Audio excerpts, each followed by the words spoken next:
Hello, everyone. Good morning, good afternoon, good evening. Welcome back. We're going to be starting part 4 in our book, The Essenes, Children of the Light, written by Stuart and Joanna Prentis. So part 4, let's see, we're going to be talking about the Essene knowledge and their beliefs. And we start out with a little saying here by Josephus. They are eminent for fidelity and are the ministers of peace. They also take great pains in studying the writings of the ancients and choose out of them what is the most for the advantage of their soul and body. And again, that's from Josephus, who I think is mentioned a few times in the previous book that we read together, which was by the same authors, Power of the Magdalene. Okay, and chapter 12 is our first chapter in part 4, and it's about 6 pages long. So we're going to see where this one takes us, and perhaps we will read 13 alongside chapter 12. All right, chapter 12, Exploring Essene Knowledge. I wanted to explore Essene knowledge, and knowing that harmony was an important part of their teachings, I began by asking Daniel about that.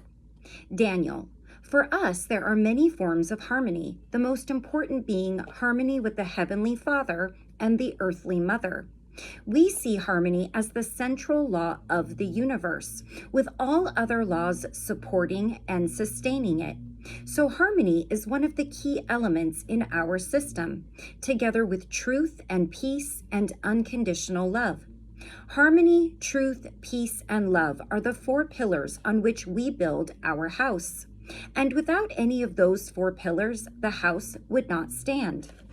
Daniel actually said pure and unselfish love, but we have translated it here and throughout this book as unconditional love, as that is the closest modern equivalent. Although I think we could certainly understand unselfish love. I'm wondering why they did that. Okay, Joanna, you seem to be a very peace-loving people with much patience. How do you achieve your patience? I'm going to move you back a little bit and hope I don't drop you. All right.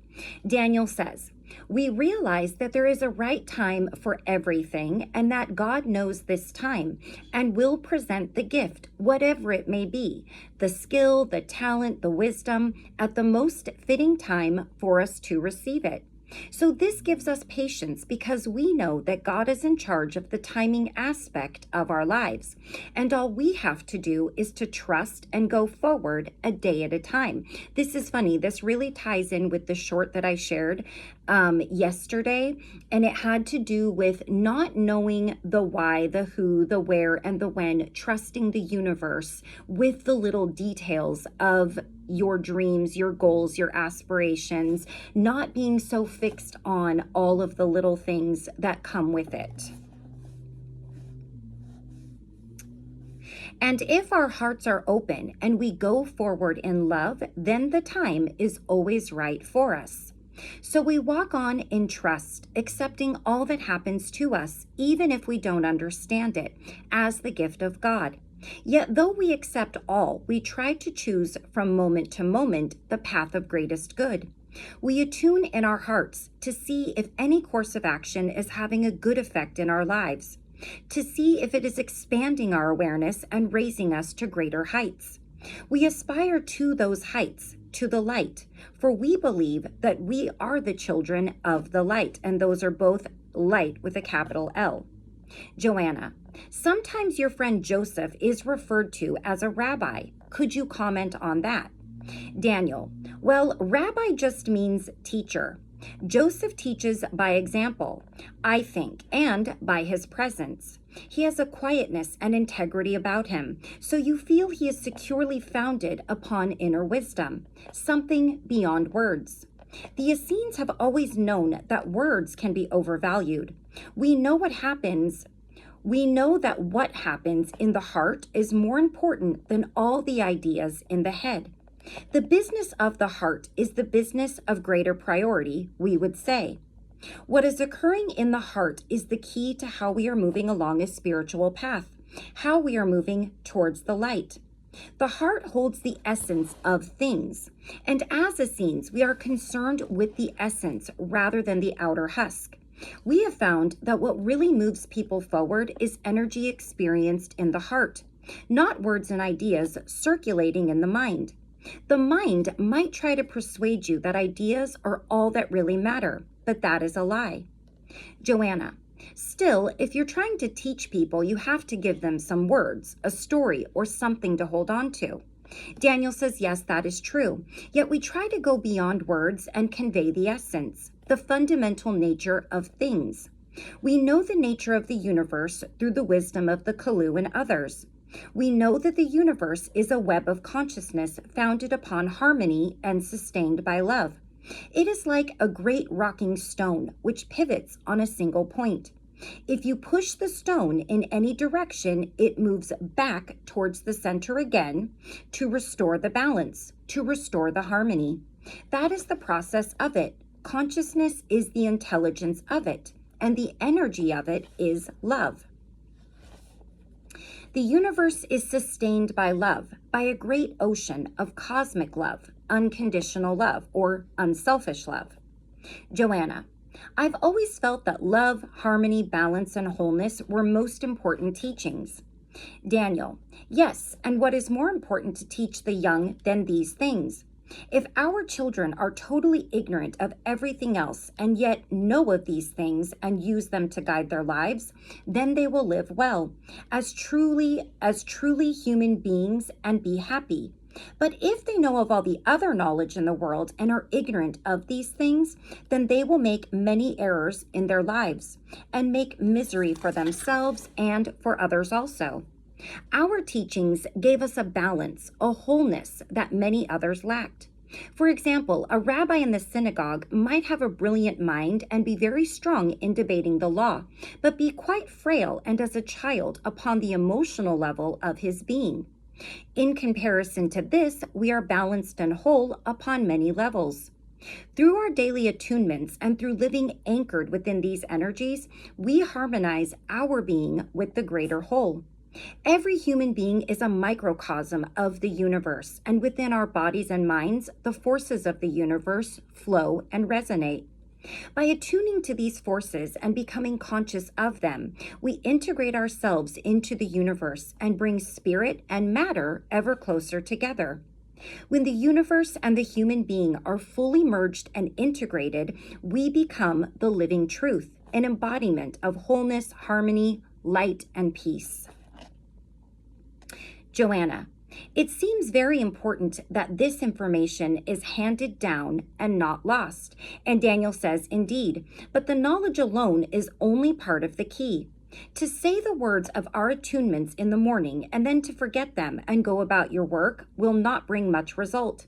Whilst we work, we stay anchored in our being, within that energy, within the grace of that angel, so that our being flows in oneness with the energy and unites with it. We find that working from this quiet and focused space has a healing aspect to it and opens the heart to many possibilities. Joanna, is there any form of words you say before the attunements? Daniel says, yes, there is a prologue, but it varies from community to community. Qumran uses a simpler form of it, but my own community prefers an extended form. And here we have a comment by Stuart. The best-known version of a prologue is given on page 42 of Zalesky's Teachings of the Essenes from Enoch to the Dead Sea Scrolls. This book also contains the Essene communions, which Daniel calls attunements. It seems likely that it is the Qumran form of the prologue which has come down to us in that book.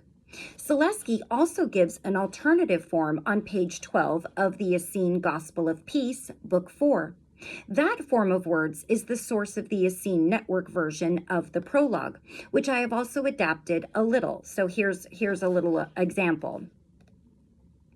Let us enter the eternal and infinite garden of mystery, our spirit in oneness with the Heavenly Father, our bodies in oneness with the earthly Mother, our hearts and minds in oneness with each other and with all of creation.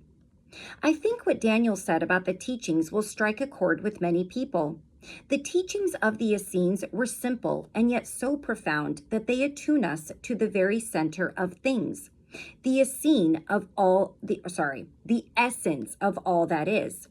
I found his comment on taking the energies of the attunements out into daily work most fascinating.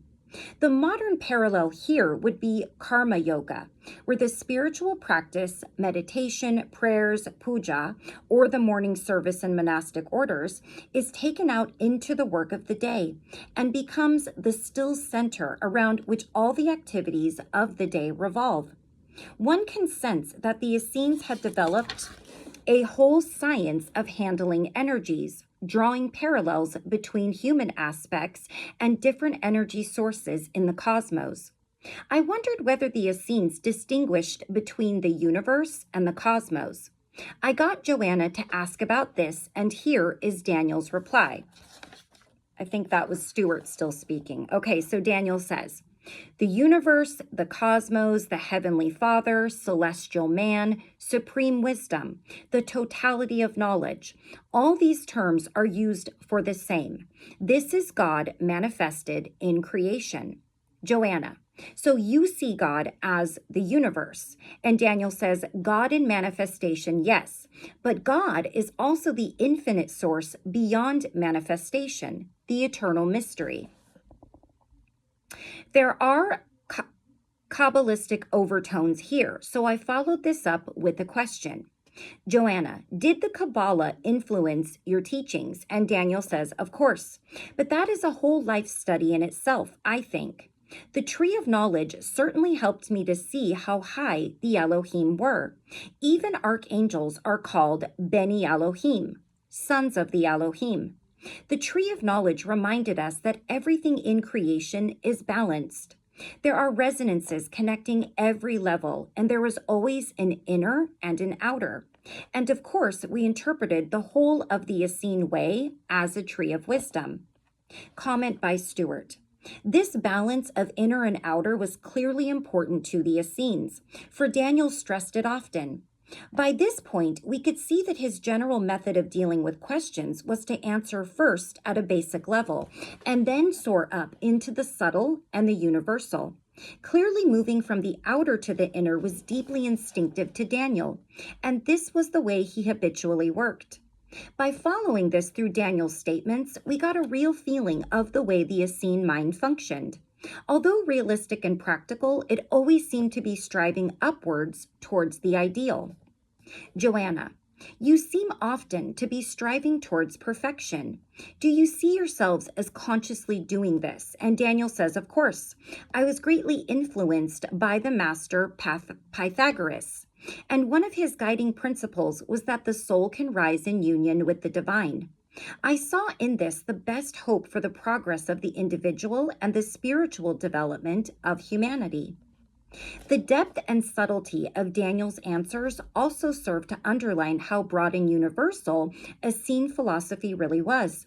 Some scholars, judging by the written record alone, have characterized the Essenes as idealistic, but also stiff and inflexible, locked into a rigid Judaic system.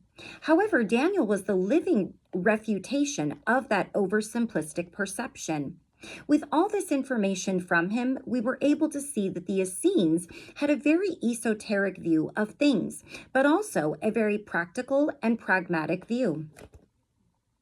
Comment by Joanna. I find these Essene teachings very beautiful, and I could really resonate with what Daniel was saying. When I was in my mid-20s and working in an Australian kindergarten run on Montessori lines, I was very much drawn to Maria Montessori's methods and teachings. And years later, I trained to be a Montessori teacher. Much of what Daniel said is so close to Maria's philosophy. I think Maria must have been an Essene. Maybe I was drawn to teach in a Montessori way because it echoed old knowledge, which I carried in my cellular memory. I know I was an Essene in Damascus with Stuart, at a time when we both knew that we were preparing for a great teacher to appear. This was just over 100 years before the birth of Jesus, but the communities were steadily working towards the support of the coming teacher at that time. So well before Jesus was born, it seems they were preparing for hundreds of years before he actually was born. Comment by Stuart. When Daniel said, "We integrate ourselves into the universe," he was not making a philosophical point, but a practical one about the Essene system of balance. If any group of people were masters of living in a balanced way, that group was the Essenes. They were highly skilled at what Greg Braden calls internal technology, the balance between the chemical/atomic technology. The balance between, wait a minute, sorry, I read that wrong. So he calls it internal technology, the balance between the chemical/atomic system of Mother Earth and the electromagnetic system of Father Heaven was central to the whole Essene way. There is both a chemical and an electromagnetic basis for our existence and our consciousness.